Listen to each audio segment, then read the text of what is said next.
Bonsoir à tout le monde. Donc Alice Van Meeden, je suis présidente d'Anticor. Anticor est une petite association, je crois que vous la connaissez quasiment tous. C'est une petite association qui lutte contre la corruption et elle lutte principalement en utilisant une arme qui est l'arme du droit. Et ça, c'est un mode d'action qui est particulièrement efficace quand on veut lutter contre quelque chose qui s'appelle l'impunité, puisque nous, en agissant en justice, on essaye d'obtenir au moins qu'une affaire puisse être jugée par un juge indépendant et que, le cas échéant, les personnes soient condamnées si elles sont reconnues coupables par un juge. Et c'est aussi une action qui est très forte parce que c'est une action citoyenne. Et que quand Anticor envoie ses avocats dans les tribunaux, on leur dit d'aller représenter l'intérêt général et porter une voix citoyenne à l'audience. Et ça, c'est très important parce qu'en France, finalement, même si tout le monde peut en soi se considérer comme victime de la corruption, eh bien, au sens procédural, c'est-à-dire dans un procès, il n'y a qu'une association agréée qui peut intervenir. Donc c'est hyper important qu'une association puisse rentrer dans une salle d'audience et dire qu'elle représente la société civile et demander réparation et demander aussi une condamnation, même si la partie civile ne demande pas vraiment une condamnation. Et au départ, ça a été extrêmement dur ce combat. Aujourd'hui, Anticor est une association qui est assez reconnue parce qu'elle a 18 ans de combat derrière elle et qu'elle a démontré qu'elle était une association sérieuse.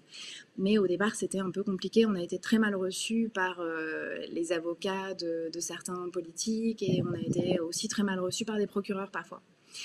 Donc on s'est beaucoup battu. Et en fait, on s'est battu dans un des premiers dossiers qui était le dossier des sondages de l'Élysée. Et à l'époque, on intervenait dans ce dossier sur la base d'une jurisprudence. Et en fait, après, en 2013, il y a un agrément qui a été créé. Et cet agrément, c'est l'outil qui nous permet pas de porter plainte parce qu'on n'en a pas besoin pour porter plainte, mais de se constituer partie civile, c'est-à-dire de saisir un juge d'instruction. Et donc, cet agrément, il est valable 3 ans. Donc, il ne suffit pas de l'obtenir, il faut obtenir le renouvellement. Donc, on avait obtenu le premier agrément en 2015, ensuite un second agrément en 2018, et donc, comme on se rapprochait de 2021, on a fait la demande début août, une demande qui est partie le 6 août, qui est arrivée au ministère le 10 août et qui a été perdue par le ministère. Donc, on l'a, en venant taper à la porte fin septembre, ils nous ont dit qu'ils n'avaient rien reçu, donc on leur a réenvoyé le dossier et on a finalement eu un récépissé. Donc un récépissé du ministère qui est très important puisqu'il fait partir un délai de 4 mois pour l'instruction du dossier. 4 mois plus potentiellement 2 mois de prorogation, ce qui est en train de nous arriver aujourd'hui puisque le ministère devait normalement statuer pour le 2 février et que le délai a été renvoyé au 2 avril. Et donc ce délai de 4 mois plus 2 mois éventuellement est un délai d'instruction. C'est un délai pendant lequel la direction des affaires criminelles et des grâces, qui dépend du ministère de la Justice, mais qui en l'occurrence s'est mise au service du Premier ministre, puisque Anticor a porté plainte contre le garde des Sceaux, donc le garde des Sceaux est normalement en déport dans ce dossier. Donc la direction des affaires criminelles et des grâces a ce temps qui lui est dévolu pour étudier les conditions d'agrément qui sont prévues par un décret. Il y a 5 conditions prévues dans ce décret. Il y a l'association qui prétend avoir cet agrément doit être exister depuis au moins 5 ans, avoir un nombre suffisant d'adhérents, exercer une activité publique contre la corruption. Donc ça, voilà, sur ces 3 critères, je crois que c'est évident qu'il n'y a aucun souci pour Anticor. Et ensuite, elle doit avoir un fonctionnement conforme à ses statuts et elle doit être indépendante, notamment au regard de ses ressources financières. Donc c'est sur ces 2 derniers points que le ministère, enfin la direction des affaires criminelles et des grâces a pu nous demander des précisions, voire énormément de précisions, puisque là actuellement on en est à 76 pages d'échanges avec le ministère. On a répondu à toutes leurs questions, à part les questions qui concernent nos donateurs, mais je pense que c'est un des sujets qu'on va aborder ce soir, donc je vais peut-être laisser la parole aux personnes qui veulent nous poser des questions. Voilà. Merci Elise. Alors effectivement, vous pouvez poser toutes les questions sur Twitter et Facebook et on les reprendra et Laurent et Elise pourront y répondre en direct. Alors peut-être une première question qui nous est arrivée en avance et qui porte sur cette question de l'agrément que tu as déjà un petit peu décrit Elise. Cet agrément, donc c'est quoi et pourquoi est-ce important de pouvoir se constituer partie civile par rapport à une plainte normale? Alors en fait, le système pénal français est fait de la manière suivante. Si vous vous faites voler quelque chose, vous allez porter plainte auprès du procureur. Le procureur a 3 mois pour ouvrir une enquête et poursuivre les personnes qui pourraient être responsables de ce vol. Et s'il ne le fait pas, vous avez la possibilité de saisir un juge d'instruction, dont vous constituez partie civile. Et ça, parce que vous êtes considéré comme victime. C'était votre sac, il a été volé, vous êtes victime de ce vol. Et en fait, ce système, il fonctionne sans problématique, puisqu'il y a des victimes de quasiment chaque infraction pénale. Mais en fait, pour ce qui est la corruption, toutes les infractions sur lesquelles Anticor travaille, c'est-à-dire corruption, prise illégale d'intérêt, trafic d'influence, détournement de fonds publics, pour ces infractions-là, à moins que vous soyez directement victime, c'est-à-dire que quelqu'un a versé un pot de vin à votre mère pour prendre une décision négative contre vous, par exemple un refus de permis de construire, où là vous êtes directement victime. Si vous n'êtes pas directement victime comme ça, c'est-à-dire si vous êtes comme tous les citoyens et que vous constatez qu'il y a des dysfonctionnements très graves pouvant être qualifiés de corruption, par exemple, au plus haut de l'État, vous ne serez pas considéré comme victime. Ça veut dire que si le procureur ne veut pas poursuivre, ouvrir une enquête, saisir un juge d'instruction, eh bien, les affaires sont enterrées. Elles sont enterrées et il n'y a personne qui puisse dire qu'elle est victime pour aller chercher un juge d'instruction. Donc en fait, c'est ça que fait Anticor. Pour éviter que les affaires soient enterrées, euh, cet agrément a été créé et il permet d'aller chercher un juge d'instruction. Euh, Pourquoi est-ce que c'est différent? Parce que en fait, en France, il y a une autorité qui poursuit, qui est le procureur, et il y a une autorité du siège qui est le juge d'instruction. Et en fait, le procureur est hiérarchiquement soumis au ministre de la Justice. Concrètement, le ministre de la Justice a la possibilité d'influencer toute sa carrière. Donc, bon, on peut très clairement ressentir des pressions quand on est dans cette situation-là. Alors que les juges d'instruction sont des juges constitutionnellement indépendants. Ils sont inamovibles, c'est-à-dire qu'on ne peut pas leur retirer leurs fonctions, on ne peut pas les envoyer à Pétaouchnok contre leur volonté. Donc, ils ont une protection qui est constitutionnelle, qui est très forte. Et donc, le travail d'Anticor, dans des dossiers, souvent, c'est d'aller chercher un dossier sur le bureau d'un procureur qui peut-être ne se sent pas la liberté d'agir dans un dossier et d'aller le poser sur le bureau d'un juge d'instruction qui, lui, est protégé par la Constitution et qui va pouvoir traiter le dossier. Super, merci Elise. Alors peut-être une question qui nous concerne tous. Qui êtes-vous ceux qui parlent ce soir sur le Facebook Live et Twitter? Alors personnellement, moi c'est Alexandre Calvez, comme c'est marqué en dessous. Je suis administrateur et co-référent à Paris. Elise, donc la présidente de l'asso, et Laurent, tu pourras te présenter, mais je vais en profiter pour te poser une question qui nous est arrivée également sur le live. Que se passera-t-il le 2 avril si l'agrément n'est pas renouvelé? Ah, si l'agrément n'est pas renouvelé, le problème qu'il va y avoir, c'est que toutes les procédures dans lesquelles nous sommes partie civile risquent de tomber. Donc ça représente un problème. En tout état de cause, même si l'agrément n'est pas renouvelé, nous attaquerons devant les tribunaux administratifs la décision de refus de la part du ministère. Mais le gros problème que l'on a, c'est que toutes ces procédures qu'on a en cours, je pense notamment à l'affaire Triangle, à l'affaire Colère, toutes ces affaires-là vont tomber et nos constitutions de partie civile risquent de s'arrêter. Et les instructions risquent de s'arrêter si on n'y est plus. Super. Merci. Donc c'était une réponse à la question de Jean-Pierre sur Facebook. Merci pour cette question, Jean-Pierre. Peut-être toujours Laurent, si tu en es d'accord. Une question qu'on a reçue aussi avant le démarrage de ce live. Le Premier ministre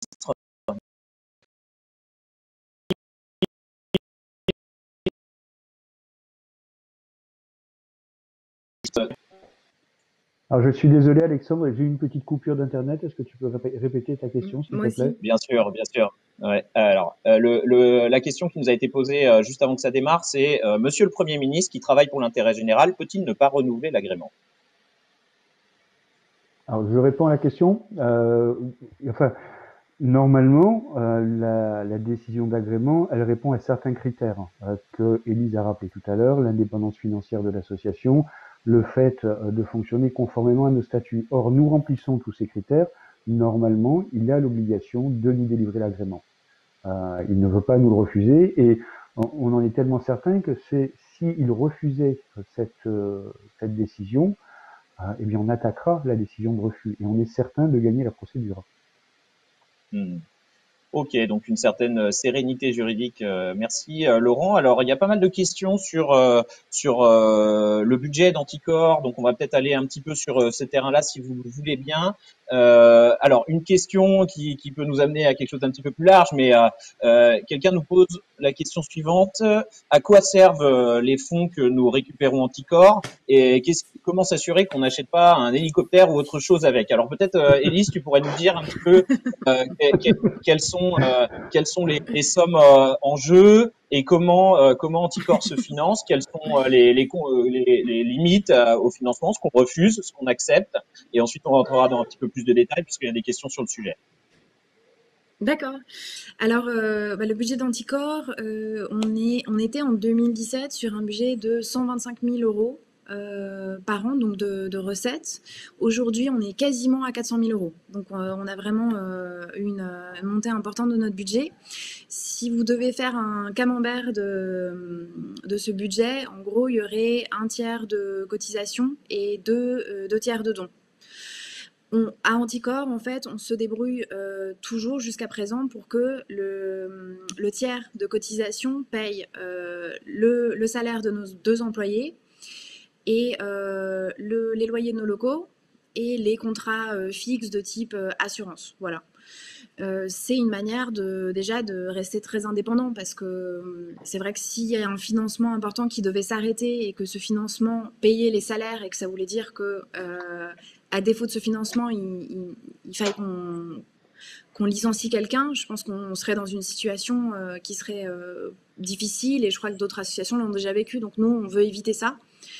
Donc si tous les donateurs claquent la porte, on n'aura pas besoin de licencier nos salariés ni de déménager nos locaux. Donc ça, c'est quelque chose qui est très sécurisant, voilà, d'un point de vue financier.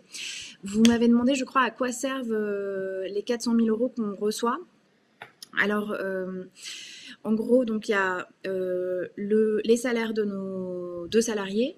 Il n'y a pas d'autres dépenses de ressources humaines à part peut-être des stagiaires de temps à autre, des élèves avocats, ça arrive. Mais tous les responsables de l'association sont bénévoles.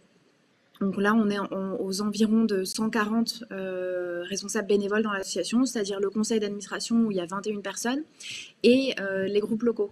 Dans les groupes locaux, on est très présent. On a 89 groupes locaux à ce jour où on a un groupe local, on a un ou deux représentants. Donc, ces personnes qui s'occupent, qui reçoivent des alertes, qui font des réunions avec les adhérents, qui font des projets, qui prennent la tâche avec les élus, qui leur proposent des propositions éthiques, tout ça. Donc, ils font un super boulot au jour le jour. Et d'ailleurs, avec toutes ces problématiques en ce moment sur nos financements, moi, j'ai essayé de dire aux journalistes qu'on n'est pas dépendant du tout des dons qu'on reçoit, on est dépendant de nos bénévoles, en fait. Parce que 140 bénévoles, c'est extraordinaire, qui travaillent autant dans une association. Et en fait, sans eux, on aurait besoin d'employer, je pense, au moins 20 personnes. Donc voilà, c'est ça la vraie dépendance d'Anticor, c'est les bénévoles qui donnent de leur temps. Merci Élise. Alors on a des questions un Et petit peu j'ai plus pas... précises. Oui, pardon, j'ai pas répondu à tout. Donc il y a les salaires, pardon, il y a les salaires, il y a les événements, c'est-à-dire l'université d'Anticor, une fois par an, et la remise des prix éthiques et des casseroles. C'est des événements qui nous coûtent dans les 8 000 euros chacun, chaque année. Ensuite, on a les déplacements de nos référents, parce que comme je vous ai dit, on a beaucoup de référents, donc à chaque fois, il faut payer leurs déplacements pour ces événements, ou alors payer des déplacements pour des réunions. Enfin bon, c'est normal, ils sont bénévoles, donc évidemment, on leur paye leur coût de déplacement et d'hôtel quand on leur demande de se déplacer. Et la très très grosse partie des dépenses d'anticorps, c'est les frais d'avocat, puisque à l'heure actuelle, on a 115 procédures en cours. Donc 115 procédures dans lesquelles, sauf cas exceptionnel, on paye les avocats pour défendre Anticorps et l'intérêt général. Super, merci. Alors peut-être une question toujours sur les financements pour Laurent, si tu en es d'accord. Revient donc et on en a entendu parler dans la presse, ça revient dans le live tweet et sur Facebook. Pourquoi ne rendons-nous pas public l'identité de nos donateurs et comment nous assurer que ces donateurs n'influent pas sur les décisions d'Anticorps? Alors, pourquoi ne rend-on pas public l'identité de nos donateurs? Tout simplement parce que c'est interdit. La loi nous interdit de révéler l'identité de nos donateurs. On a eu très récemment un avis de la Commission nationale informatique et liberté qui nous a dit, qui nous a précisé que nous ne pouvions pas révéler à qui que ce soit l'identité de nos donateurs. Et ça, l'avis de la CNIL, c'était suite à une demande que le ministère de la Justice nous avait faite, puisque le ministère de la Justice a demandé, dans le cadre de la procédure d'agrément, à connaître l'identité de l'un de nos donateurs, à connaître l'identité de l'un de nos donateurs, et on n'a pas souhaité le faire, puisque nous avons toujours considéré que révéler l'identité de notre donateur, c'était illégal, et en plus, ça pouvait le mettre en danger. Donc, c'est la raison principale et la seule raison qui nous pousse à ne pas révéler l'identité du donateur et en plus de le protéger. Parce qu'imaginez bien que si on révélait l'identité des gens qui donnent à Anticorps ou même qui adhèrent à Anticorps, cela pourrait avoir des conséquences négatives pour eux. Je vais prendre un exemple. Imaginons un président de collectivité territoriale qui est mis en examen, Anticorps et partie civile contre lui. Et on a un des fonctionnaires de cette collectivité territoriale qui donne Anticorps. Imaginez si son identité était révélée, le danger que cela pourrait représenter pour lui, aussi bien en termes professionnels qu'en termes de relations de travail. Donc c'est essentiellement pour ça, pour protéger nos donateurs et parce que surtout la loi nous interdit de le faire. Ok, je te remercie Laurent. Peut-être deux, trois mots aussi si c'est possible pour dire comment ça se passe pour s'assurer qu'un donateur ne puisse pas influer sur les décisions de l'association, quel garde-fou. Élise, Oui, si tu veux, comme tu veux. vas-y, je te laisse. Alors, les garde-fous qu'on a, ben, déjà, si vous prenez un donateur là, comme celui dont toute la presse parle, même si tout le monde sait qui c'est, il a donné 64 000 euros à Anticorps en 2020, ce qui est une somme importante. Donc cette somme, déjà, elle ne finance pas les salaires, le loyer, les contrats fixes. Donc ça, c'est déjà une garantie. Et cette personne, elle n'est même pas adhérente, c'est-à-dire qu'elle ne peut même pas voter à l'Assemblée générale. Donc elle ne peut même pas participer à élire le conseil d'administration. Et par ailleurs, elle a aucun impact sur les décisions du conseil d'administration, en fait. Donc voilà, il y a juste, elle a aucun moyen de peser sur les choix d'Anticorps. On a parlé par exemple de dons ciblés. Cette personne, elle n'a pas fait du tout de dons ciblés, c'est-à-dire qu'elle nous a pas donné de l'argent pour qu'on aille dans un dossier. Elle donne au budget général de l'association, elle nous fait confiance, elle trouve qu'on fait un super boulot et c'est tout. Ok, très bien. Merci Élise. Alors une nouvelle question pour toi Élise qui nous vient de Colette et qui t'interpelle directement en te demandant, alors j'ai perdu le fil, mais en gros elle te demande combien tu factures lorsque tu défends un dossier Anticorps. Donc je pense qu'il y a peut-être des clarifications à faire sur la lutte contre les conflits d'intérêts en interne. D'accord. Bah oui, moi je facture rien parce que je défends pas Anticorps. Alors, pour être tout à fait honnête, j'ai une fois défendu Anticorps il y a longtemps, mais c'était pas du tout dans un des procès d'Anticorps, c'était parce qu'il y avait un problème avec un salarié. C'était en janvier 2017 et je me suis abstenue, c'est-à-dire que j'ai pas voté, je suis sortie de la salle, les autres administrateurs ont voté, donc je me suis déportée. Et depuis, j'ai jamais été rémunérée par Anticor et je défends pas non plus Anticor en fait. Là aujourd'hui, non seulement quand on est intéressé au résultat d'une décision, on se déporte, hein, il y a des règles de déport très claires à l'intérieur de l'association, et en plus de ça, nous, on est incapable de gérer tout notre contentieux, donc on le donne à des avocats qui sont rémunérés par l'association et qui sont même pas adhérents, hein. Alors aujourd'hui, même pas adhérents et certainement pas membres du conseil d'administration. Moi, ça m'arrive de faire des plaintes pour Anticor, mais je le fais à titre bénévole. On appelle ça des plaintes maison quand on a sincèrement plus beaucoup d'argent mais qu'on a envie d'aller dans un dossier. On dit bon, allez, on se met au travail et on envoie une plainte au procureur en espérant il va se charger du dossier et ouvrir une enquête préliminaire et qu'on n'ait pas besoin voilà, d'aller plus loin dans les dossiers. Mais bon, aujourd'hui, les dossiers d'Anticor, les 115, les fameux, ils sont 98% confiés à des avocats qui ne sont pas adhérents d'Anticor. Puis Merci, Élise. Alors, je voulais vas-y, rajouter une chose, Laurent. Alexandre, c'est que le cas, la question sur laquelle a été interrogée Élise, c'est sur les conflits d'intérêts. Alors, je ne sais pas si tu l'as évoqué, Élise, parce que j'ai été coupé, donc j'ai pas entendu ta réponse, mais au sein d'Anticor, on a des procédures de prévention des conflits d'intérêts où chaque responsable d'Anticor, qu'il soit référent, co-référent ou administrateur de l'association, doit remplir une déclaration d'intérêt et on vérifie, au vu de cette déclaration d'intérêt, qu'un responsable d'Anticor ne se trouve pas dans une situation de conflit d'intérêts dans certaines situations déterminées. Donc on a des procédures internes qui prévoient de limiter les possibilités de conflit d'intérêts. Parfait. J'allais justement te demander de préciser ces questions de procédure interne, Laurent, donc je te remercie. Alors, on me dit que je suis très injuste vis-à-vis des gens sur Twitter parce que je ne prends que des questions Facebook. Je suis désolé pour les gens sur Twitter, j'en prends une tout de suite. Alors, voilà la question. Avez-vous remonté au niveau des instances internationales ou européennes les blocages auxquels vous faites face actuellement dans le renouvellement de votre agrément sous des prétextes fallacieux? Merci. Qui veut répondre? Est-ce qu'on a interpellé des instances, organisations internationales? Élise, tu veux répondre? Non, pour l'instant, on l'a pas fait. C'est possible qu'on le fasse dans les jours qui viennent, peut-être interpeller des députés européens. On n'a pas énormément de contacts, donc s'il y a des gens qui ont des contacts ou des personnes qui pensent être intéressées par voilà, ou qui puissent nous donner de l'aide, ce serait bien. Mais voilà, pour l'instant, on l'a pas fait.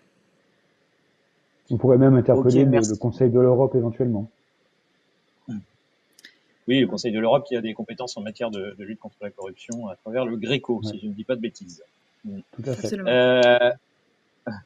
Peut-être on peut passer à des sujets qui concernent aussi les dossiers dans lesquels nous sommes impliqués, sur la mécanique qui amène un dossier jusqu'aux tribunaux pour Anticor. Est-ce que vous pouvez nous expliquer brièvement ce qui se passe du début d'un dossier jusqu'à son aboutissement, parfois au tribunal, comment ça se passe, par quelles étapes? Laurent, tu pourrais peut-être nous expliquer ça?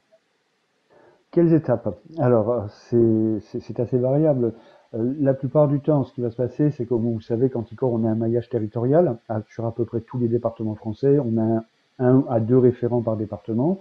De façon générale, ce qui se passe, c'est qu'un signalement est fait à un référent sur des faits qui sont susceptibles d'être qualifiés de faits de corruption, de détournement de fonds publics ou de favoritisme. Et ces faits-là sont remontés auprès de notre juriste ou notre pôle juridique et sont présentés ensuite au conseil d'administration qui va décider si oui ou non on s'engage dans une procédure avec constitution de partie civile ou on fait un simple signalement au parquet et si ce signalement ne va pas plus loin, on peut se constituer partie civile. Mais en sachant une chose, c'est que Anticor, on n'a pas vocation à être partie civile dans tous les procès en corruption qui se présentent en France, parce que ce serait absolument ingérable pour nous. On choisit en général les affaires qui sont emblématiques et qui peuvent faire écho dans le public et servir d'exemple pour éventuellement amener un changement de comportement ou un changement de législation. Mais c'est toujours le conseil d'administration qui est souverain pour décider si on se constitue partie civile ou pas, si on entame une procédure judiciaire. Il n'y a pas d'autre instance qui décide au sein d'Anticor. Ok, super. Alors toujours sur nos implications. Alors là, c'est pas vraiment un dossier à proprement parler, mais par exemple, qu'est-ce qu'on est allé faire dans l'histoire de la privatisation d'ADP? On nous a demandé ça. Pourquoi on s'est engagé sur ADP? Où est-ce qu'il y a de la corruption? Élise, tu veux bien répondre? Ah, oui, Aéroport de Paris, ADP, pardon. Aéroport de Paris. oui, oui. ADP, c'est un dossier qui a été, oui, qui a marqué les gens. Je ne sais pas pourquoi, on a considéré que notre intervention était quelque chose euh, qui dénotait un positionnement politique de gauche, alors que nous, c'est pas du tout comme ça qu'on l'a vu. En fait, on l'a vu comme un problème de gestion du patrimoine français, comme il y en a eu énormément ces dernières années, c'est-à-dire une privatisation avec des conditions qui étaient mauvaises pour l'État. Et donc, c'est vraiment sous cet angle-là qu'on est intervenu, puisque dans nos statuts, on dit qu'on veille à la bonne utilisation des deniers publics. Et quand vous voyez pour la énième fois, comme on a pu le voir par exemple dans le dossier des autoroutes, que vous avez des entreprises qui marchent extrêmement bien, qui font des bénéfices et que ces bénéfices rentrent dans les ressources de l'État, c'est quand même quelque chose de très intéressant. Et évidemment, ça peut intéresser des entreprises privées. Et l'État a le droit de décider de céder ou de faire toutes sortes d'opérations avec son patrimoine, mais qu'il ne le fasse pas d'une manière qui lèse les intérêts de l'État. Et là, en l'occurrence, on a considéré, en dehors de vraiment toute politique par ailleurs, on a considéré que le deal était mauvais pour l'État et que c'était anormal que l'État cède dans ces conditions-là, alors que les revenus d'ADP sont des revenus pour l'État et qu'ils viennent donc, à travers les caisses de l'État, venir financer énormément de choses pour les citoyens et en premier lieu les services publics. Donc voilà, c'est vrai qu'on a reçu plusieurs critiques sur le positionnement qui pouvait être celui d'Anticor. D'ailleurs, je crois que c'est le seul dossier dans lequel on a reçu des critiques de personnes qui ne comprenaient pas notre positionnement, mais on a essayé de les expliquer sur nos articles. En tout cas, c'était pas. Voilà. La question était uniquement comment l'État gère son patrimoine. Et en l'occurrence, si vous allez même jusqu'à des décisions de la Cour de justice de l'Union européenne, il est très clair que l'État doit gérer son patrimoine hors service public comme le bon chef d'entreprise, c'est-à-dire en retirer les bénéfices qui permettent de faire entrer des sous dans les caisses de l'État. Ouais, si je peux me permettre un petit complément, est sorti, je crois, dans Le Monde cette semaine un article sur les suites de l'ouverture du capital de la Française des Jeux et les personnes qui ont racheté des actions de la Française des Jeux qui auparavant appartenaient à l'État ont fait une excellente affaire puisque le cours s'est envolé. Donc c'est bien la preuve que peut-être que l'État n'avait pas complètement vocation à céder autant de parts de capital. C'était peut-être pas la meilleure des affaires à faire. Alors, peut-être, ça fait une petite transition, ce que tu disais, Élise, sur, ça a été interprété, cette histoire d'aéroport de Paris, comme un positionnement de gauche de l'association. Oui. On a justement une question qui nous pose la question très explicitement. Anticor est-il de gauche, voire, comme on l'a lu dans la presse, Anticor est-elle une officine de la gauche radicale ou de l'extrême gauche? Bon, Je écoutez, réponds je vais Élise vous et je répondre. ah, Ah, comme tu veux, Laurent, si tu veux la parole, vas-y. Hein. bon, enfin, je compléterai. Enfin, moi, ce que je vous dirais, Bon, c'est d'accord. qu'Anticor est Ah, vas-y. ni de gauche ni de droite, puisque Anticor a pour vocation la lutte contre la corruption, et la corruption, elle est ni de droite ni de gauche. On nous accuse, enfin, comme si c'était un crime d'être de gauche. Je pense pas que ce soit un crime. On pourrait être de droite également. Ça n'a strictement aucune importance. Nous, notre objectif, c'est la lutte contre la corruption. Ça s'arrête là. Alors, on nous a accusé d'être de gauche parce que on attaquerait davantage d'élus de droite. Mais il faut bien voir une chose, c'est qu'en France, la majorité des élus, alors je parle au niveau national, que ce soit des élus des collectivités territoriales ou au Sénat par exemple, sont de droite. Donc automatiquement, il y a davantage de chances qu'on ait des élus de droite corrompus. Ensuite, il faut bien voir une chose, c'est que quand on nous amène une affaire au conseil d'administration, moi ça va faire 3 ou 4 ans que je suis administrateur, d'Anticor, je n'ai jamais vu que l'on nous indique l'appartenance politique d'un élu qui est susceptible d'être mis en cause dans une affaire de corruption. Donc cette accusation d'être de droite ou de gauche, elle n'a pas de sens pour nous. Et on a vraiment du mal à la comprendre. Élise, je te laisse Mm. compléter. Et oui, bah, je pense il faut reprendre un petit peu l'histoire d'Anticor pour répondre à cette question. En fait, Anticor est une association qui a été créée par des élus. Donc c'est pas du tout une association qui se prévaut d'une espèce de neutralité politique qui finalement n'existe pas. C'est une association à l'origine d'élus. Et elle n'a pas vocation à être ni de droite ni de gauche, elle a vocation à être transpartisane. C'est-à-dire qu'elle rassemble des citoyens et des élus qui veulent lutter contre la corruption. Et la corruption, bah, moi, ça fait 12 ans que je suis anticorps, elle est ni de droite ni de gauche. Hein. Vraiment, c'est une question de personnes, de réseaux, il y en a partout. C'est pas la peine de se focaliser sur un parti ou un autre, ça sert à rien, ça sert pas la cause. Donc voilà, et comme disait Laurent, bah, je pense que si je prends aujourd'hui la liste des affaires qu'il y a sur notre site internet, je pense que pour au moins un tiers, je suis incapable de dire quel est le parti politique auquel appartient la personne. Vraiment, ça n'a aucune incidence. Et quand on fait des fiches pour le conseil d'administration, on ne le note même pas. Donc c'est sans incidence sur les décisions du conseil d'administration, absolument. Et, euh, et évidemment, quand on est une association transpartisane, bah, ça veut dire qu'il y a des gens qui ont des opinions politiques. Mais bon, ça, non seulement c'est normal, mais en plus, c'est une liberté fondamentale qui est protégée par le bloc constitutionnel. Donc, il faut faire quand même attention quand on accuse les gens ou quand on prétend qui renoncent à leurs opinions politiques. C'est pas normal. Chacun dans Anticor a le droit d'en avoir. Il y a beaucoup de gens de droite aussi à Anticor. Hein. On a des référents qui sont de droite, on a des adhérents qui sont de droite. Je vous en prie, ne partez pas. Il est hors de question de vous faire fuir. Au contraire, pour nous, c'est la diversité politique et un enrichissement. Si on était une officine de LFI, bah, il n'y aurait que des gens de LFI à Anticor. Hein. C'est pas du tout le cas. Il y a plein de gens. Il y a plein de gens qui sont dans des partis. Il y a plein de gens qui ne sont pas dans des partis. Hein. Moi, par exemple, j'ai jamais été encartée. J'ai jamais été dans un seul parti politique. Il y en a d'autres dont l'histoire les a fait rejoindre un parti à un moment. La plupart du temps, je le sais même pas. En fait, moi, je saurais même pas vous dire là au sein du conseil d'administration qui est dans quel parti. Et d'ailleurs, je m'en moque. À partir du moment où ils cherchent pas à influencer les décisions du conseil d'administration, et pour ça, on a des règles de déport qui interviennent. Donc voilà, on a des garde-fous en interne. Et je vous assure que cette question de droite et de gauche, qui prend des proportions énormes à l'extérieur, en fait, au niveau du conseil d'administration d'Anticor, n'est pas quelque chose d'important du tout. On a tous nos responsabilités, on sait pourquoi on est là, et on se retrouve vraiment dans un esprit pas partisan pour réfléchir à cette lutte anticorruption, surtout qu'Anticor a beaucoup grandi ces dernières années, donc on sait quand même quelles sont nos responsabilités et les enjeux. Donc je pense qu'on est tous très sérieux par rapport à ça. Et on laisse derrière nous nos préférences politiques si on en a.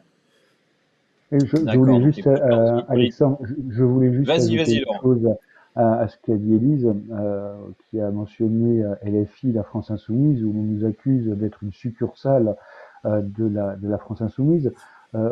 Juste pour mémoire, Anticor en 2017 a porté plainte à propos des comptes de campagne des candidats, dont les comptes de campagne de M. Mélenchon. Donc si vraiment nous étions cette cellule obscure, noire, au service de la France Insoumise, on n'aurait certainement pas porté plainte dans le cadre des comptes de campagne du candidat Mélenchon. Oui, et sur cette plainte d'ailleurs, on nous a aussi dit que c'était juste une plainte et qu'on n'était pas allé au-delà en faisant une constitution de partie civile. Mais en fait, l'infraction ne l'aurait pas permis. C'est-à-dire que nous, on est allé au bout de ce qu'on pouvait faire dans ce dossier. Et d'ailleurs, on a envoyé une plainte qui est quand même très sévère contre M. Mélenchon et sa comptabilité. Et puis par ailleurs, moi l'année dernière, il y a un peu plus d'un an, j'ai eu l'immense plaisir de remettre un prix éthique à un député LR qui est Olivier Marleix, parce qu'il avait fait un travail monumental dans le cadre d'une commission d'enquête sur la cession d'Alstom à General Electric. Et Anticor est rentré dans l'affaire Alstom, qui est un vrai scandale d'État. Et je vous invite à aller voir vraiment nos affaires sur notre site, c'est passionnant. Donc voilà, on met en valeur des élus LR, on porte plainte contre des élus LFI, on a porté plainte contre la mairie de Paris au mois d'octobre, il me semble, dans l'affaire de la Tour Triangle, donc qui est susceptible de viser Madame Hidalgo, qui est de gauche. Enfin bon, je crois que c'est vraiment un des faux procès qu'on nous fait, et si vous allez voir les affaires dans lesquelles on est engagé, ben, vous pourrez le constater par vous-même. Ok, bon, merci beaucoup. La question qui suivait était la suivante. Comment vous positionnez-vous par rapport à la France insoumise? Donc, je pense que celle-là, je peux la ranger. On va aller peut-être sur un autre terrain. Certains nous considèrent peut-être qu'Anticor peut nourrir le tous pourri. Qu'est-ce que vous répondez à cette remarque, l'un ou l'autre? Laurent, peut-être tu veux démarrer?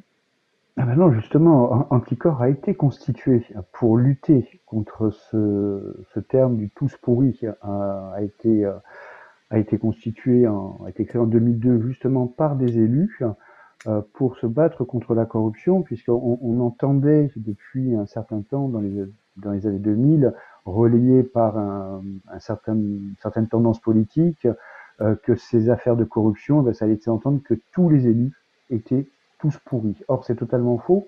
Ces quelques élus qui sont malhonnêtes discréditent notre démocratie. Et si on regarde, c'est totalement faux. La majorité des élus en France sont parfaitement honnêtes.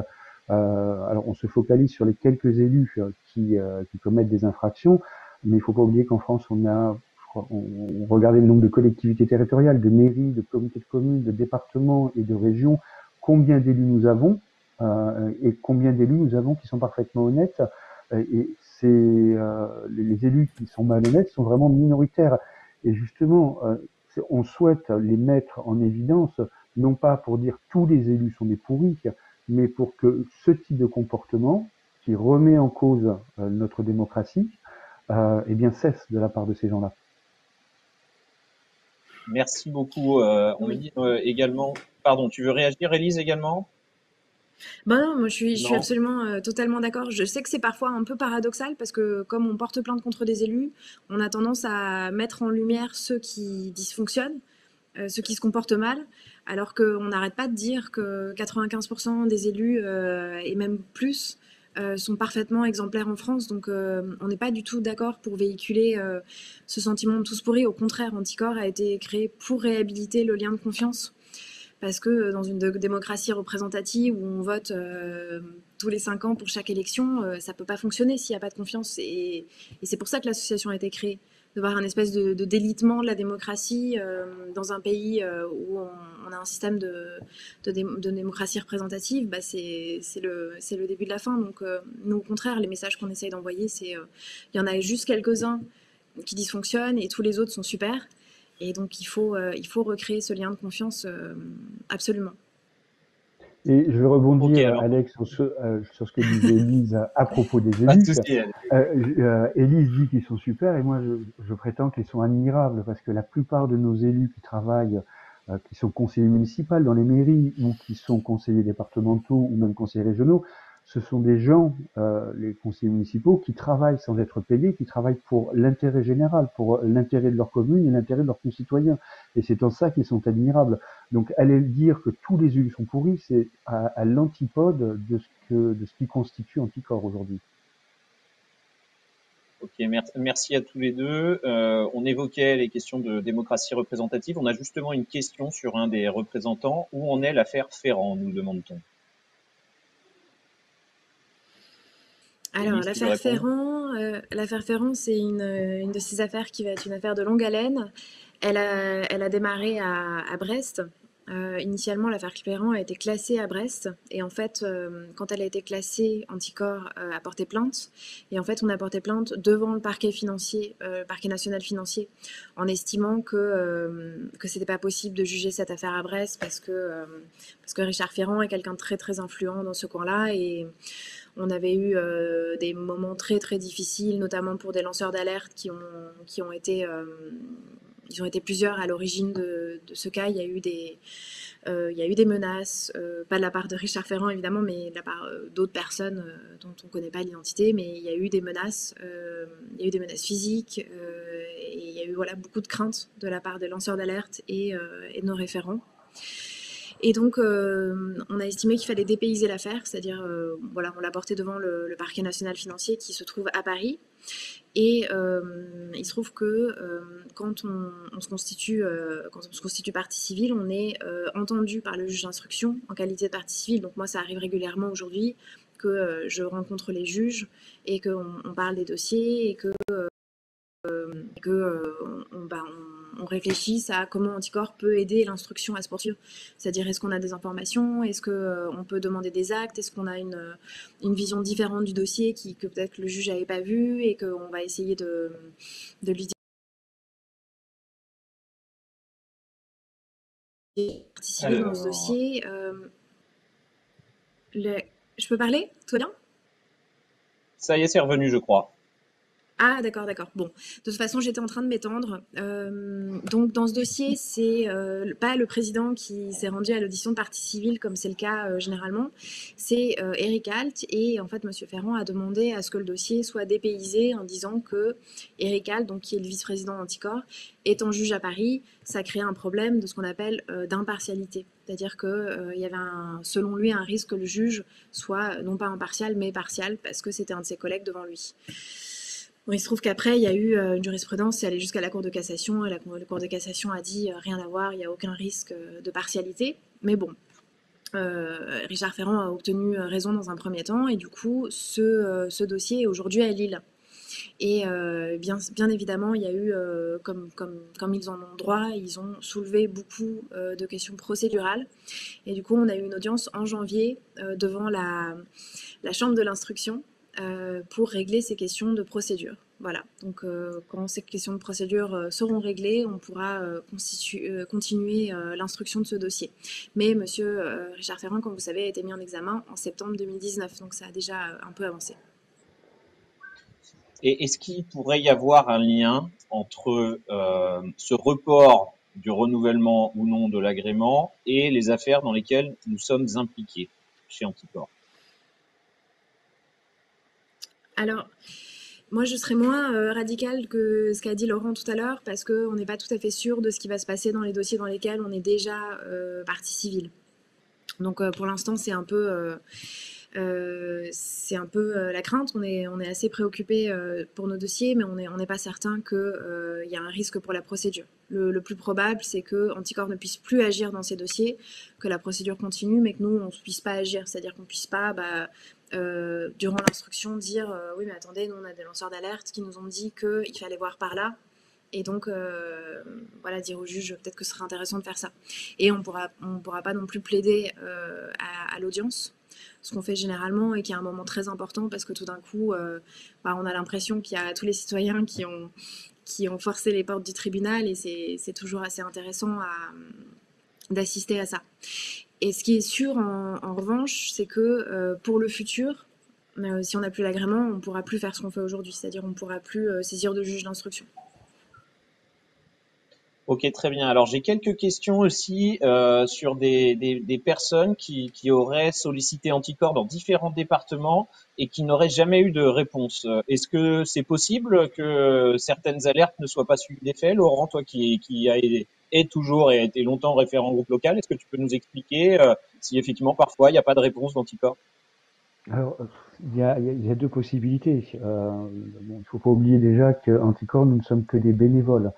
Nous avons tous une masse de travail très importante et il peut parfois arriver qu'un référent oublie de transmettre un dossier ou alors qu'il estime tout simplement que les faits qui sont reprochés à telle ou telle personne ne justifient pas d'une poursuite de la procédure, ou tout simplement, effectivement, le conseil d'administration estime qu'il n'y a pas lieu de poursuivre les faits qui sont rapportés par le référent. Donc, il se peut effectivement que certaines personnes signalent des faits qui leur apparaissent à juste titre très certainement comme répréhensibles, mais qui n'entrent pas forcément dans l'objet social d'Anticorps, parce qu'il ne faut pas oublier que Anticor, bon, on a un objet social qui est la lutte contre la corruption, mais notre agrément qui nous permet d'agir en justice ne vise que certaines infractions.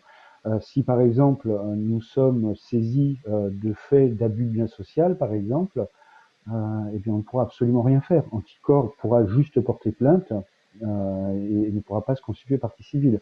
Donc effectivement, il y a peut-être des faits qui sont signalés par des citoyens à Anticor et qui ne sont pas suivis des faits, tout simplement parce que soit ça ne rentre pas dans le cadre de notre procédure, ou parce que les faits ne sont pas suffisamment avérés pour être qualifiés d'infraction pénale. Et c'est la raison pour laquelle je réponds à une des questions sur Twitter. Nous ne pourrons pas intervenir pour l'histoire de la remorque qui est installée sur un endroit où il n'y a pas d'autorisation d'occupation temporaire de l'espace public. Voilà. Sur Voilà. ce sujet, nous ne pourrons pas agir, typiquement. Voilà. Euh, bon, il y a plusieurs questions aussi qui ont pour point commun les articles récemment sortis dans la presse, JDD, Causeur, Canard enchaîné et Le Point. Est-ce que les informations qui étaient contenues dans ces articles reflètent complètement la réalité? Et dans l'hypothèse où la réponse serait pas complètement la réalité, comment Anticor a réagi? Vas-y, Laurent, si tu veux, à nouveau. Élise? Allez, Ok. pour Élise. Et je dois dire qu'on a On- été vraiment très, très, très, très surpris parce que tout d'un coup, il y a eu une campagne très, très violente contre Anticor. Il y a, je pense, la moitié des articles, peut-être plus, où on nous a même pas contactés pour avoir nos réactions. Donc, on a été quand même hyper surpris du travail journalistique et de cette espèce de campagne de calomnie. Alors, on a réagi maintenant, mais on a mis un petit peu de temps parce qu'on était un peu abasourdis. Là, on a réagi et on a commencé à envoyer des droits de réponse. Donc, on a envoyé par exemple un droit de réponse au JDD qu'il a déjà publié. Il en a reçu deux autres et il a reçu un droit de réponse par huissier de justice pour un article où vraiment là, on considère que c'est inacceptable ce qui a été dit sur Anticor. On a envoyé un droit de réponse au Canard enchaîné qui pour l'instant l'a pas publié mais qui apparemment va le faire. On a envoyé un droit de réponse à Valeurs Actuelles qui a effacé son article. Le Point a reçu aussi un droit de réponse et très probablement il y aura des plaintes en diffamation parce que ce qui a été dit est extrêmement grave et pas du tout étayé. Ce qui est sorti dans la presse, il y a eu plusieurs choses. Bon, sur le donateur, on vous a déjà répondu. Hein, il y a toutes sortes de choses qui sont sorties sur ce donateur. Dans la presse vous raconte qu'il a vendu une société qui faisait tel truc pour tel montant en telle année. Donc tout le monde sait qui c'est en fait, mais la presse nous reproche de ne pas donner son nom alors qu'ils savent très bien qu'on n'a pas le droit de le donner et c'est pour ça qu'ils ne le donnent pas eux-mêmes. Donc bon, c'est une sorte d'hypocrisie de masse. Et par ailleurs, il y a eu toute cette histoire avec le vérificateur au compte d'Anticor, par exemple, qui a dit qu'il n'avait pas pu accéder aux documents comptables et qu'il avait été empêché de faire son travail. Où là, vraiment, on va probablement porter plainte aussi parce que cette personne...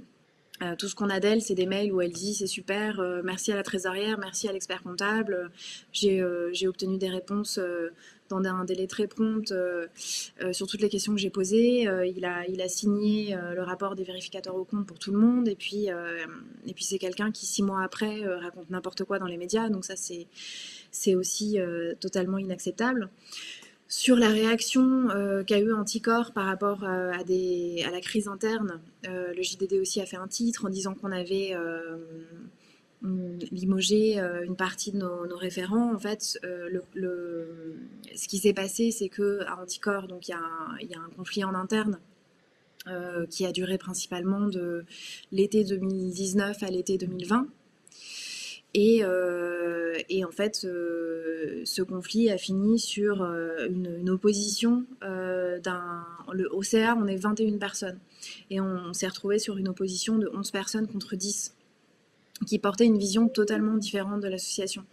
Donc il y a un groupe qui, depuis l'été 2019, voulait changer les statuts pour interdire les élus dans l'association. Et vous avez vu, Laurent et moi, on a réagi un peu tout de suite sur la question du tous pourri parce que parce que pour le coup, nous, on est vraiment dans l'idée qui a présidé à la création d'Anticorps qu'il ne faut surtout pas dire ça, au contraire. Il faut absolument essayer de recréer ce lien de confiance. Donc on a tout un groupe qui a voulu se distancier de l'ADN d'Anticorps, de ce qui a présidé à sa création, en disant on ne veut plus d'élus dans l'association, c'est-à-dire on n'en veut plus au conseil d'administration et on n'en veut plus dans les départements. Donc ça concernait les 140 responsables bénévoles de l'association. Sachant que c'est un phénomène en plus qui est complètement à la marge. Je crois qu'actuellement, au conseil d'administration, on a une seule élue d'opposition dans une petite commune. Donc c'est pas comme si le phénomène était très important. C'est vraiment un phénomène assez... 2 élus, nous dit Laurent. 2 assez élus rare, apparemment au CA. Je sais pas Laurent qui est nous le dit deuxième. 2 élus au CA. Voilà. Ah d'accord, pardon. Ok, très bien. Alors, on Donc, il y en a a deux, je une le savais question. même pas. Outre Oui, j'ai donc pas vraiment les répondu référents mais en même locaux. temps, je me suis posé la question Mais c'est toute pas seule. grave, je vais rester Ok. sur ce sujet un petit peu, Élise. J'ai une autre question qui nous est arrivée de Roland et qui nous dit pourquoi vous avez viré la moitié du CA. Alors, est-ce que tu peux nous expliquer de quoi il s'agit? C'est pas moi qui ai viré la moitié du CA, c'est l'Assemblée générale. En fait, je vous disais qu'on était sur des visions très opposées de l'association, donc 10 contre 11 dans un conseil d'administration, c'est quand même assez faible comme majorité. Et bien évidemment, ça a créé des dissensions, il a commencé à avoir pas mal de problèmes. Il se trouve que moi j'étais dans le groupe donc, qui défend qu'il n'y a pas de raison de virer les élus d'Anticorps. Au contraire, tant qu'on a des règles pour se protéger des instrumentalisations, tant qu'on a des règles de déport, vraiment c'est un non-phénomène en fait. Donc on est très content d'avoir des élus dans l'association. C'est à eux de ne pas se servir d'Anticorps pour promouvoir leur truc. Voilà aussi, eux aussi, de laisser leur étiquette à la porte quand ils entrent et de rentrer dans une démarche de conversation avec les autres membres de l'association. Et donc on avait ce groupe-là, on était 11, et un autre groupe du coup de 10 qui contestait le fonctionnement interne de l'association et qui voulait donc qu'il n'y ait plus aucun élu parmi les responsables de l'association.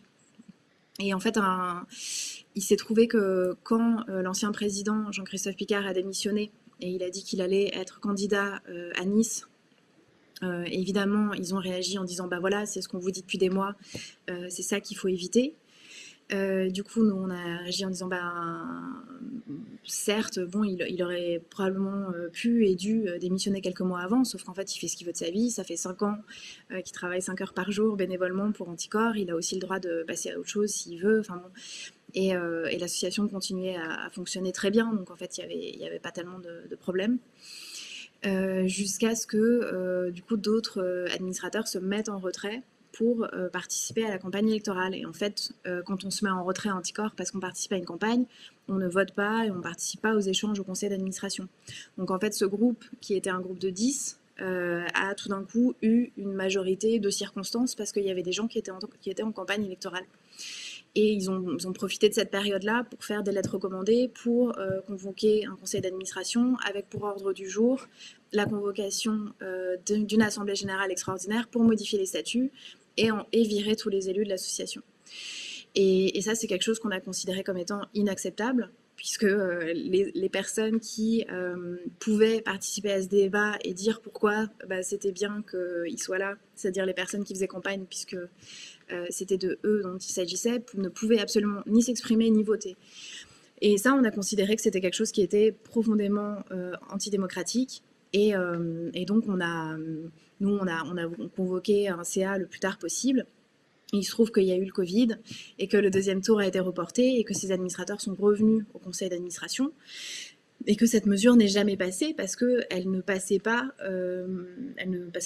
majoritairement au conseil d'administration. Mais on s'est retrouvé dans cette situation où finalement, mine de rien, il y avait eu beaucoup de tensions, de la violence entre nous au conseil d'administration et qu'on estimait que c'était trop compliqué en tant que bénévole de continuer à travailler avec cette atmosphère-là. Donc on a fait ce qui nous a semblé être le plus démocratique, tout simplement. On a dit on va convoquer une assemblée générale, et c'est l'assemblée générale qui va trancher entre ces deux visions de l'association. Et c'est ce qu'a fait l'assemblée générale, elle a tranché.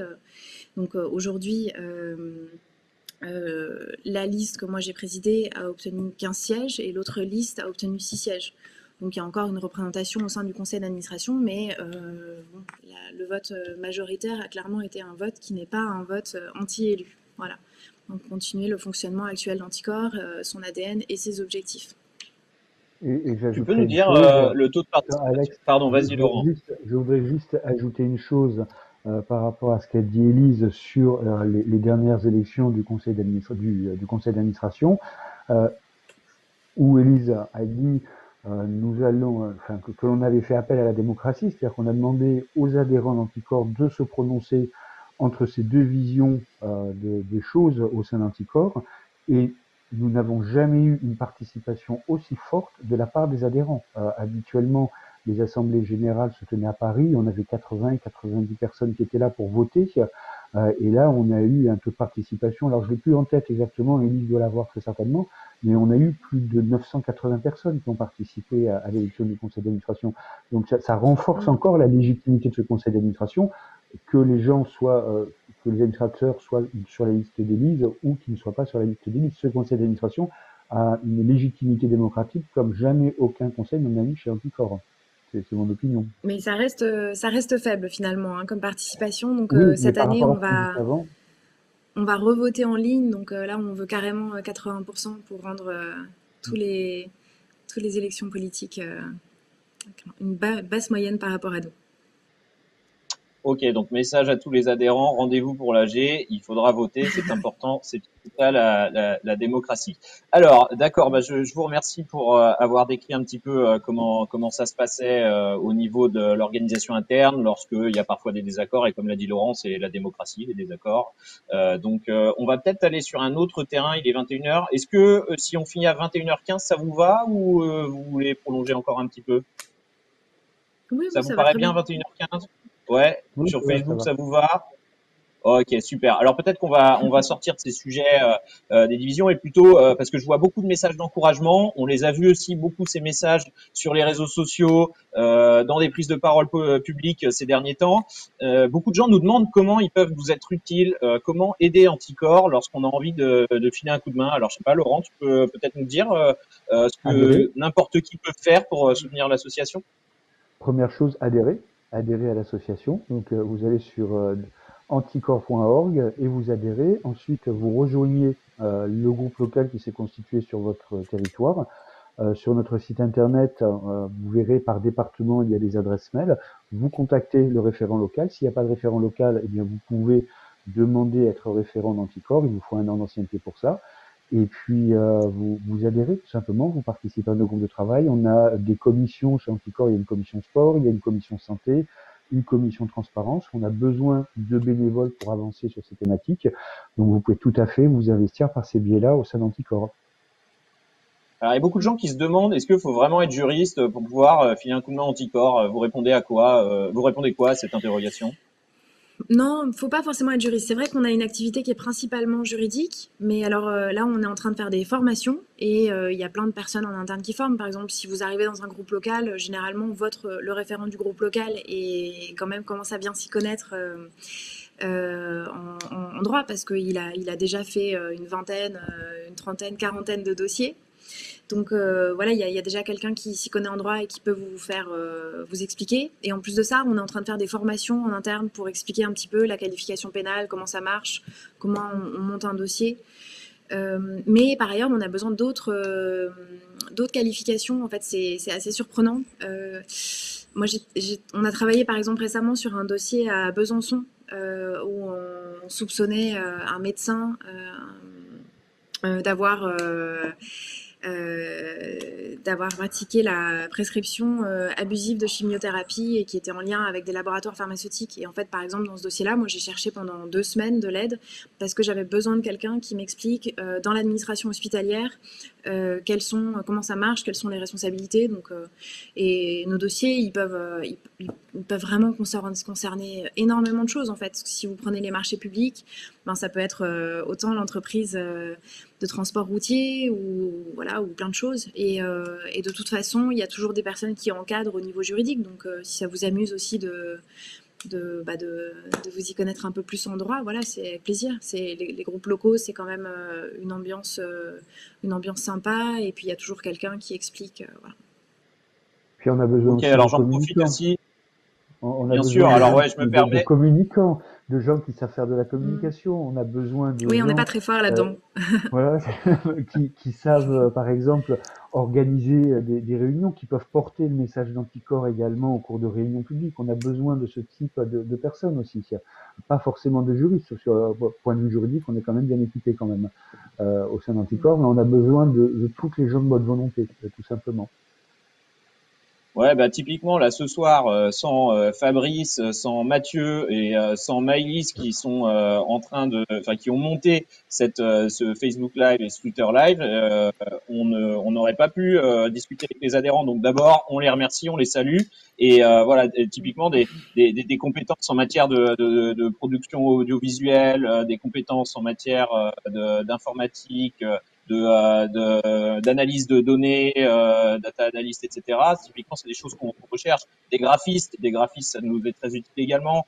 Des gens qui aiment bien aussi se rapprocher d'un public jeune, étudiant, élèves, pour aller faire des interventions en milieu scolaire. Tout ça, c'est des énergies positives dont on a besoin. Donc vraiment, même si on n'y connaît rien en droit, c'est par exemple mon cas à titre personnel. On peut s'impliquer positivement chez Anticor. Faut pas se censurer Mm. parce qu'on n'est pas un juriste, parce qu'on n'est pas avocat, parce qu'on n'est pas magistrat. Loin de là, vraiment. Ouais. Et là, on va Alors, avoir un gros besoin en foot aussi, puisqu'on vient de rentrer dans le oui. dossier Platini et qu'il va falloir comprendre plein de choses en foot, et c'est pas moi qui vais aider. Mais on a une commission sport dans laquelle j'imagine vous parler de ce genre de choses. Ouais, on parle un peu ballon, tous les ballons d'ailleurs, pas que celui de football et tous les sports. Oui, on a lancé une commission sport il y a quelques mois qui s'intéresse aux questions d'intégrité dans le sport. On sait très bien que c'est un domaine où il y a un vrai déficit de probité, que ce soit sur la gouvernance des fédérations, sur la manipulation des compétitions sportives. Il y a beaucoup de lanceurs d'alerte également dans le domaine du sport. Donc tous ces sujets-là nous animent au quotidien. Et donc s'il y a des gens qui sont travailler sur les sujets d'éthique dans un domaine qui les passionne, qui est celui du sport, la porte est ouverte. Je crois, Laurent, que toi, tu es particulièrement impliqué dans la commission de transparence. Est-ce que tu peux nous en dire quelques mots? Qu'est-ce qui se passe? Comment vous travaillez? Quels sont les sujets d'actualité? Alors, actuellement, les sujets d'actualité à la commission de transparence sont un petit peu en suspens compte tenu du calendrier de l'agrément et puis de toutes ces problématiques qu'on rencontre actuellement. Mais la commission de transparence a pour objectif déjà d'aller vérifier si tous les élus qui sont tenus à déclaration auprès de la Haute Autorité pour la transparence de la vie publique ont bien fait leur déclaration. C'est essentiellement ça, ou les hauts fonctionnaires. Et je crois, Élise, on a récemment justement un fonctionnaire auquel on va certainement s'intéresser, et on regarde également tout ce qui est prévention, conflits d'intérêts qui peuvent exister. C'est essentiellement ça le rôle de la commission de transparence. Oui, de regarder les allers-retours public-privé aussi, puisque Voilà, aujourd'hui, ce genre de choses. maintenant, c'est la HATVP qui est en charge de contrôler les très hauts fonctionnaires, ce que faisait la commission de déontologie avant. Bon, je vous avoue Ok. qu'actuellement, cette commission est un peu en suspens, puisqu'on a eu beaucoup de travail ces derniers temps. Une fois qu'on aura cet agrément, ce fameux agrément, on pourra reprendre notre rythme de croisière. Oui, on a C'est déjà pas des parce que listes de choses qu'il faut relancer. ouais. L'activité est peut-être un peu plus douce au sein de la commission de transparence, mais ça ne veut pas dire que Laurent est un bénévole feignant, bien au contraire. Hein. Non, c'est pas du tout ça l'idée. Hein. Ouais. Alors, on avait une petite question également de Evgeny Huxley sur Twitter qui nous demandait ce qu'on pensait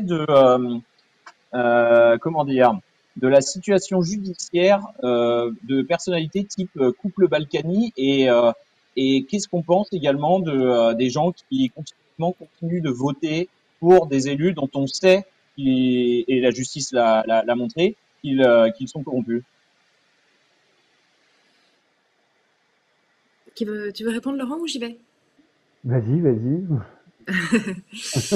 Bon, bah, c'est la deuxième chose que vous pouvez faire pour Anticor, c'est arrêter de voter pour des personnes dont vous savez que la moralité est douteuse, parce que ça, c'est un peu, ça nous décourage au bout d'un moment de voir tout ce qu'on fait et qu'on continue à voter pour des personnes voilà, dont on sait qu'elles sont pas irréprochables du tout. Le dossier Balkany, c'est marrant parce que quand il a été condamné, ça a été une explosion de ah super, la justice. Bon, Balkany, il a quand même été dénoncé. Le premier article, c'était en 88 dans le Canard enchaîné. Donc je sais pas s'il fallait vraiment s'applaudir d'une justice aussi longue, mais c'est vrai qu'il a été condamné. Ensuite, il a été incarcéré, il a été libéré pour raison de santé, et on sait tous bien qu'il était plutôt en bonne santé le jour de la fête de la musique.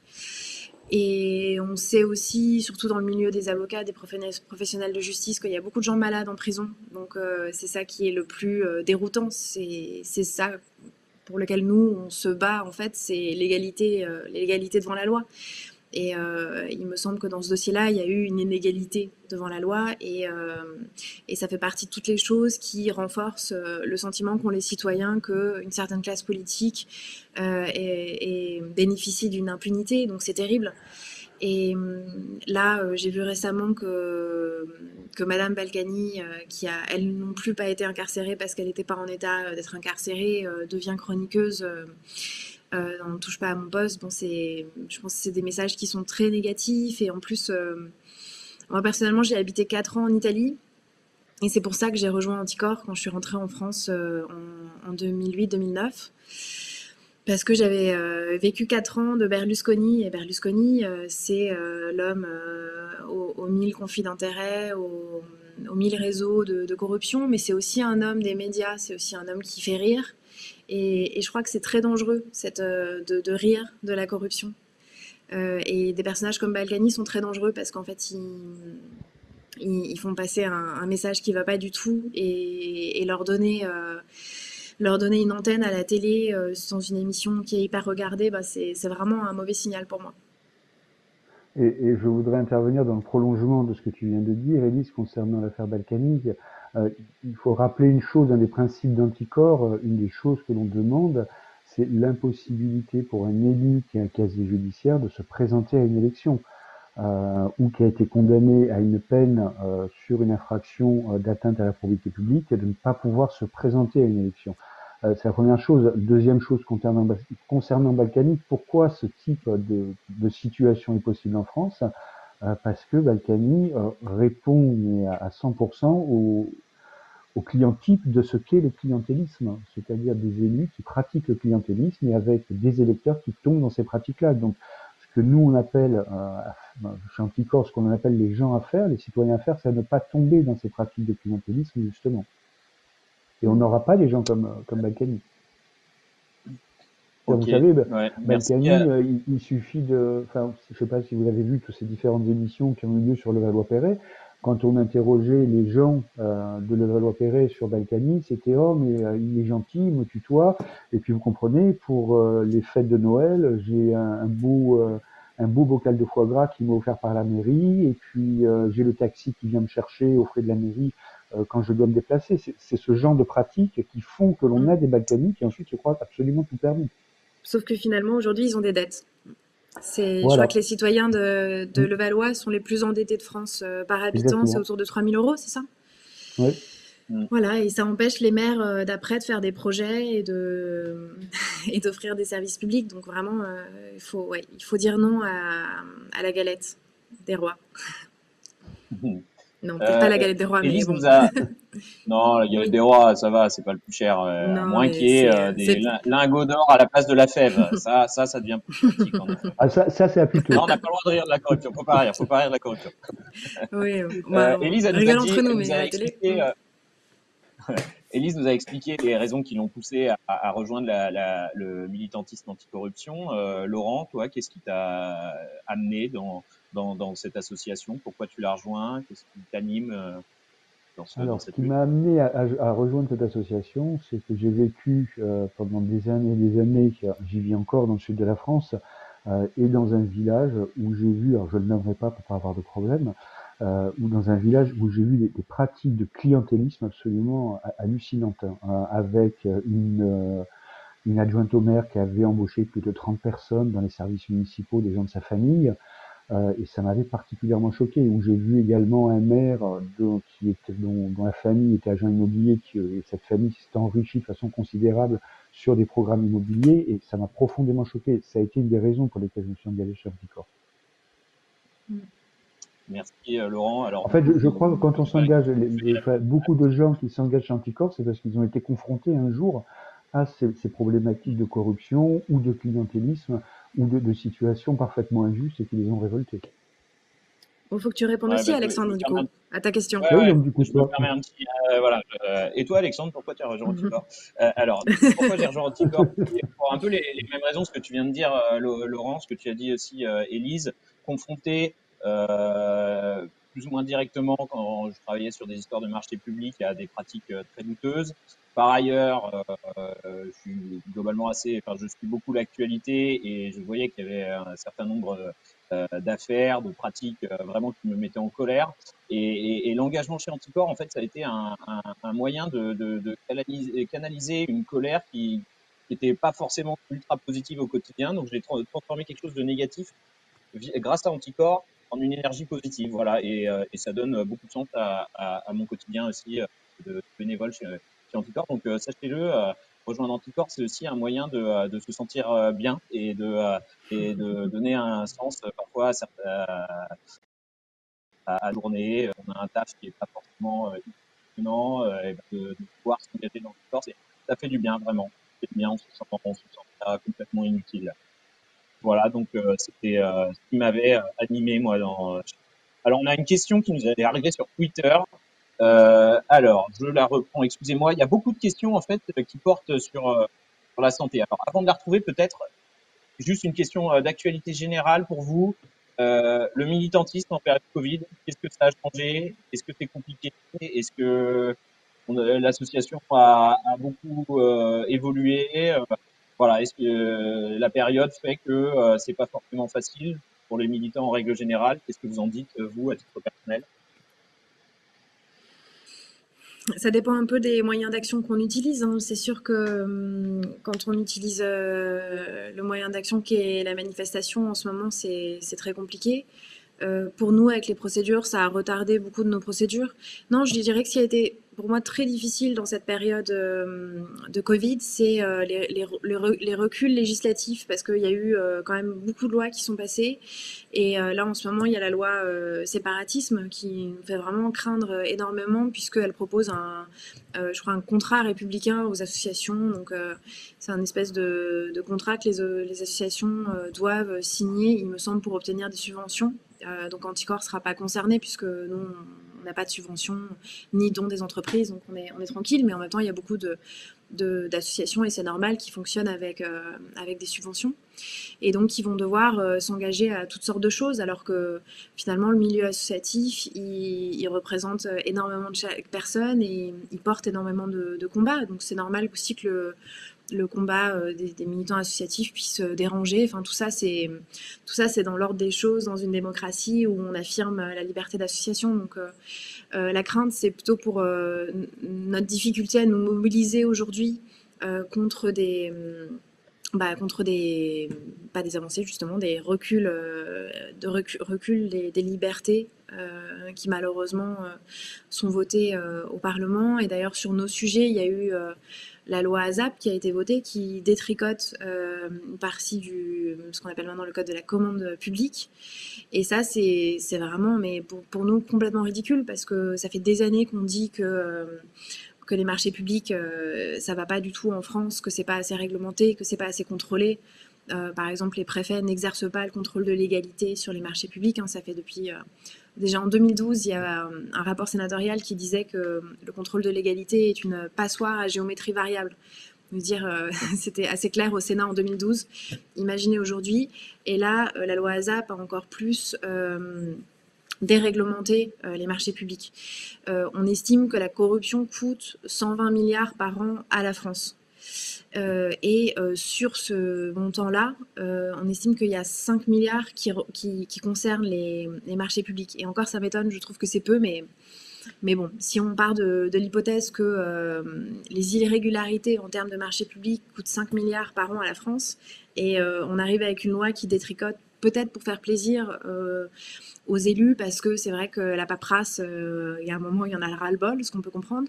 Mais sauf que quand on met en face de le ras-le-bol de la paperasse le coût pour la collectivité, c'est incompréhensible d'être revenu sur l'encadrement des marchés publics. Donc voilà, il y a plein de choses qui se passent comme ça et on a du mal à mobiliser sur ces sujets-là en ce moment.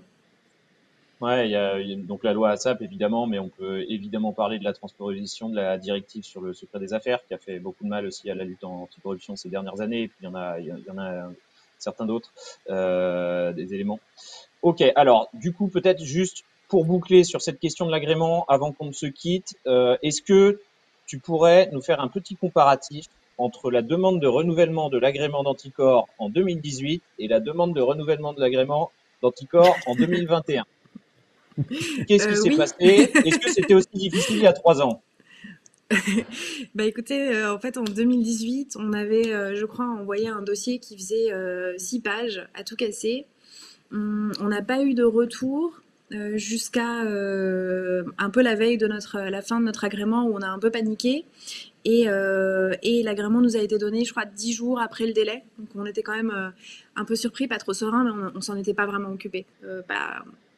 On n'avait pas spécialement mis les formes, alors que là, on a fait un dossier de 24 pages hyper léché, avec plein d'informations, parce que mine de rien, ce qui a changé entre 2018 et aujourd'hui, c'est que Anticor a pris la décision de rentrer dans des dossiers qui sont des dossiers qui dérangent le gouvernement, et ça, c'est une certitude.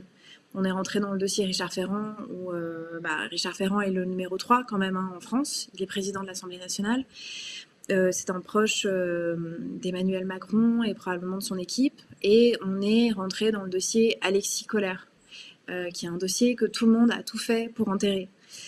Y compris le parquet national financier, ce qui est plutôt surprenant puisque la création de ce parquet faisait plutôt partie d'une révolution anticorruption qui a été initiée en 2013. Donc nous, on savait qu'il y avait un risque qu'il y ait un rapport de force. Et comme l'année précédente, l'association Sherpa, qui est une autre association qui est agréée mais qui travaille sur l'international quasiment uniquement, avait eu beaucoup de mal à obtenir son agrément, on s'est dit bon, on va anticiper. On a envoyé le dossier début août. Moi, j'avais anticipé même un temps de recours contentieux en me disant s'il ne nous donne pas l'agrément, on peut saisir en urgence les juridictions administratives. Donc voilà, et en fait, on a fini par avoir donc un récépissé, je vous le disais, début octobre, ce qui ouvrait une période de 4 mois. Et pendant ces 4 mois, en fait, on a eu énormément de questions. Pardon, on en est à 76 pages d'échanges, donc c'est monumental. Laurent? Alors, on est en train de perdre la présidente d'Anticor. Laurent, tu veux bien prendre le relais? Donc, on a eu 76 pages de relations avec le ministère de la Justice. Entre-temps, on a quand même également porté plainte contre le ministère de la Justice, contre le ministre de la Justice, le garde des Sceaux, pour prise illégale d'intérêt sur une autre affaire qui n'a rien à voir avec la demande d'agrément, donc qui a dû se déporter. L'agrément devrait nous être donné par le Premier ministre, mais ce sont en permanence des questions, notamment le ministère de la Justice nous a demandé de lui révéler l'identité de notre donateur, ce qui nous a vraiment surpris, et Élise a répondu au ministère de la Justice, mais quel est le fondement juridique de votre demande? Parce que ça nous paraissait absolument hallucinant qu'on nous demande l'identité de notre donateur, et puis toute une batterie de questions qui n'arrêtent pas, qui parfois ne nous semblent même pas fondées par rapport aux exigences qui sont posées par le décret qui pose les conditions qui pose les conditions de renouvellement de l'agrément. Et ce sont sans arrêt comme ça de nouvelles questions qui arrivent, et encore très récemment. Et Lise, je pense que ça va mieux là, ton chat dans la gorge. Oui, ça va. Alors, je te laisse reprendre. Oui, merci. Donc, en 2018, on n'a eu aucune question. Et là, en 2020-2021, on a eu des questions sur absolument tout. Vous m'entendez? Oui, on t'entend très bien, Élise. Ah d'accord, parce que l'image est bloquée chez moi, pardon. Donc on a eu des questions sur à peu près tout, tous nos fonctionnements internes, tous nos donateurs. Moi, j'ai fait des réponses qui faisaient 36 pages tellement on nous a demandé de données. On a dû avoir recours à des prestataires hyper spécialisés pour extraire les données qu'on a dû donner au ministère. Et là, on a encore reçu une lettre où on nous demande quasiment tous nos comptes rendus de conseil d'administration et de bureau depuis sur les 3 dernières années. Donc c'est quand même hyper intrusif. On est très étonné parce que il y a des critères dans le décret, mais en fait ces critères ils sont assez vagues et du coup ce qu'est en train de faire le gouvernement, c'est de l'interpréter aussi de manière aussi large qu'ils veulent pour nous demander absolument tout et n'importe quoi. Et c'est ce qu'ils ont fait avec le nom des donateurs, par exemple. Ils ont quand même, pendant 2 mois, ils ont insisté. Je leur ai demandé de vérifier juridiquement s'ils avaient le droit de le faire. Après 2 mois, ils sont revenus vers moi en me disant « Bah oui, on a le droit de le faire, on veut le nom ». Alors qu'ils n'avaient pas le droit. Ils ont tapé du poing sur la table pendant 2 mois pour que je leur donne une information. Et si je leur avais donné, potentiellement, je rentrerais sous le coup de l'article 226-22, ça veut dire 5 ans de prison. Donc, c'est une situation vraiment bizarre. Et là, le dernier courrier qu'on a reçu, c'est carrément tous nos comptes rendus de conseil d'administration, de bureau. Enfin, c'est une descente de police bonne et due forme. Y compris Ok, nos projets de modification statutaire que nous a demandé, ce qui nous paraît absolument incroyable, alors que ce n'est même pas un document juridique, c'est simplement un projet, ce sont des discussions informelles qui ont eu lieu au sein du conseil d'administration. Et je voulais quand même rappeler une chose, enfin, c'est la position qu'est Elisa et puis on a au sein du conseil d'administration, c'est que nous, ce que l'on demande aujourd'hui, c'est que ces agréments qui sont délivrés à des associations de lutte contre la corruption pour leur permettre de se porter partie civile, que ce soit confié à une autorité indépendante. On peut penser à la HTVP ou aux défenseurs des droits, parce qu'il est quand même un peu paradoxal de voir qu'on doit aujourd'hui solliciter un agrément, qui est une autorisation, auprès d'un gouvernement, alors que on est partie civile dans des procès qui sont proches qui parfois peuvent impliquer des membres du gouvernement ou des proches du pouvoir. Donc il y a une espèce de conflit là Oui. qui est assez dérangeant. En fait, on doit demander à quelqu'un qu'on embête l'autorisation de continuer à l'embêter. C'est vraiment, ça n'a pas beaucoup de sens. Et d'ailleurs, si on reprend ce à quoi sert l'agrément, c'est-à-dire pallier au manque d'indépendance du parquet vis-à-vis du garde des Sceaux, du ministre de la Justice. Nous, c'est pour ça qu'on est là, hein, parce que le procureur est hiérarchiquement soumis au ministre de la Justice, mais c'est au ministre de la Justice qu'il faut demander l'autorisation de faire ça. Donc c'est vrai il faut mettre fin à ce système-là et il faut confier à une autorité indépendante le soin d'octroyer cet agrément. ok, très bien. Alors, je voudrais transmettre des excuses à Lardon 999 sur Twitter. Je n'ai pas relayé sa question parce que là, on est pris par le temps. Merci à tous les deux. Alors, vous l'aurez compris, pour les personnes qui nous suivent, on a besoin de votre soutien. C'est pas encore fini cette histoire d'agrément. On en a encore pour quelques semaines et tous les relais, parlez-en autour de vous, adhérez, faites adhérer vos conjoints, etc. Même si, évidemment, on ne peut pas embaucher son conjoint quand on est parlementaire, mais on a le droit de faire adhérer son conjoint à Anticorps. Ça, c'est tout à fait légal. Donc, parlez-en autour de vous. On a besoin de ces relais pour que cette démarche elle aboutisse et qu'on puisse continuer notre action au quotidien. Vous l'avez compris, on est un grand nombre de bénévoles qui, au quotidien, consacrons énormément d'énergie, souvent au détriment de nos activités professionnelles.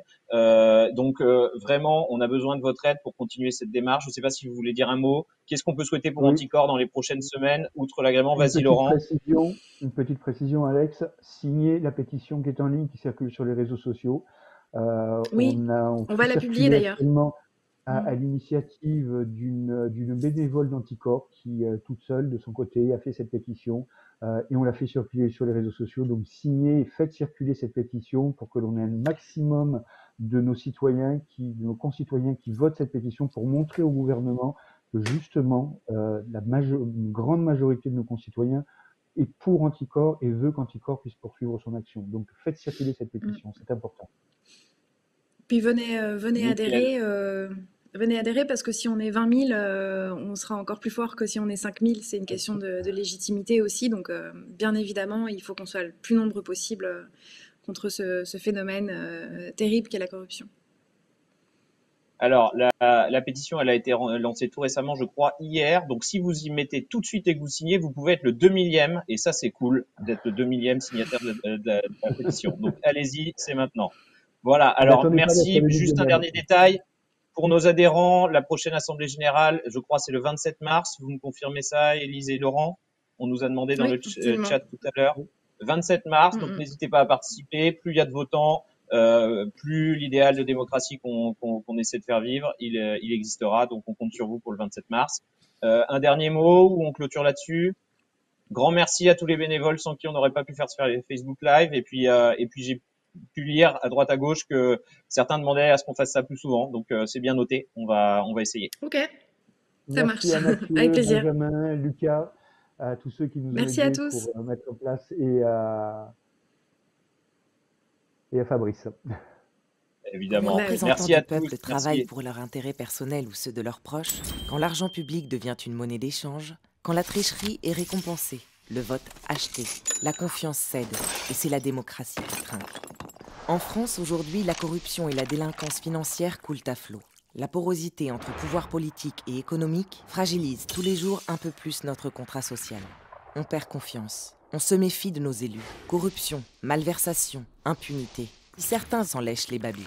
Selon une étude du Centre de recherche politique de Sciences Po, Cevipof, 74% des Français estiment le personnel politique plutôt corrompu. La corruption est un poison qui infecte l'espace politique et le corps social.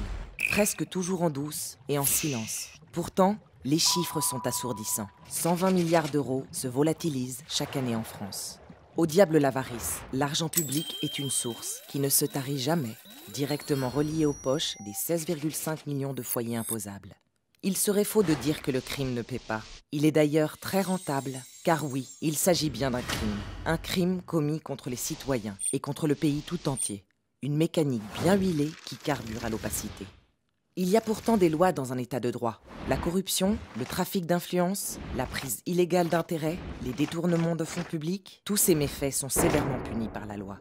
Encore faut-il que la justice punisse, et dans des délais raisonnables. En France, le procureur qui poursuit les auteurs présumés d'infraction est hiérarchiquement soumis au ministre de la Justice. Autant dire qu'il n'est pas toujours facile pour un procureur d'attaquer le pouvoir, sauf à mettre en péril sa carrière. Les citoyens, eux, sont démunis, impuissants. Nous sommes tous victimes, mais aucun citoyen ne peut saisir un juge contre un élu corrompu. Pourtant, nous subissons tous les effets de la corruption, en payant plus d'impôts, en étant privés de services publics, en vivant des injustices. Dans les affaires de corruption, seule une association agréée est autorisée à saisir un juge indépendant quand un procureur hésite ou s'oppose aux poursuites. C'est la loi, c'est comme ça. Et c'est là qu'Anticor intervient. Depuis plus de 10 ans, Anticor lutte sur le terrain judiciaire dans les affaires de corruption politico-financière. En représentant l'intérêt général, Anticor permet d'éviter que des scandales politiques soient enterrés. Association non partisane, Anticor, c'est 4500 adhérents, 92 groupes locaux, 0 subvention publique, 0 don d'entreprise, indépendance oblige. Notre mode d'action, c'est la justice. Lutter pour le droit avec le droit. Nous interpellons le parquet, nous nous portons partie civile, nous lançons l'alerte et menons bataille sur tous les fronts. Alstom, sondage de l'Élysée, affaire Benalla, Richard Ferrand ou Alexis Colère, contre le scandale du Grand Paris, 13 milliards d'euros de dérapage financier, et tant d'autres. Au-delà des affaires médiatiques, nous luttons aussi localement partout où cela est nécessaire. Car c'est au bas de l'échelle que le festin commence. Les permis de construire, les HLM, les marchés publics, le clientélisme, l'action des collectivités est en permanence exposée au risque de corruption. Bien sûr, nous agaçons le pouvoir. Ceux qui s'imaginent au-dessus des lois n'aiment pas qu'on leur demande des comptes. Pour pouvoir saisir un juge, Anticor doit bénéficier d'un agrément octroyé par le ministère de la Justice. Il est renouvelable tous les 3 ans et il expire très bientôt. Sans celui-ci, de nombreuses affaires seraient clôturées du jour au lendemain. L'affaire Colère, Alstom, Richard Ferrand et tant d'autres. Opacité, impunité, corruption, tout cela reprendrait de plus belle. Aujourd'hui, nous sortons de l'ombre pour faire la lumière sur notre situation. Parce qu'il y a urgence à poursuivre nos actions. Et tellement de combats à mener encore. Cet agrément est essentiel. Si certains veulent notre peau, c'est qu'on fait bien notre boulot. C'est finalement une bonne nouvelle, à condition de pouvoir le poursuivre. Pour que l'impunité ne soit pas la règle, partagez, soutenez. Anticor.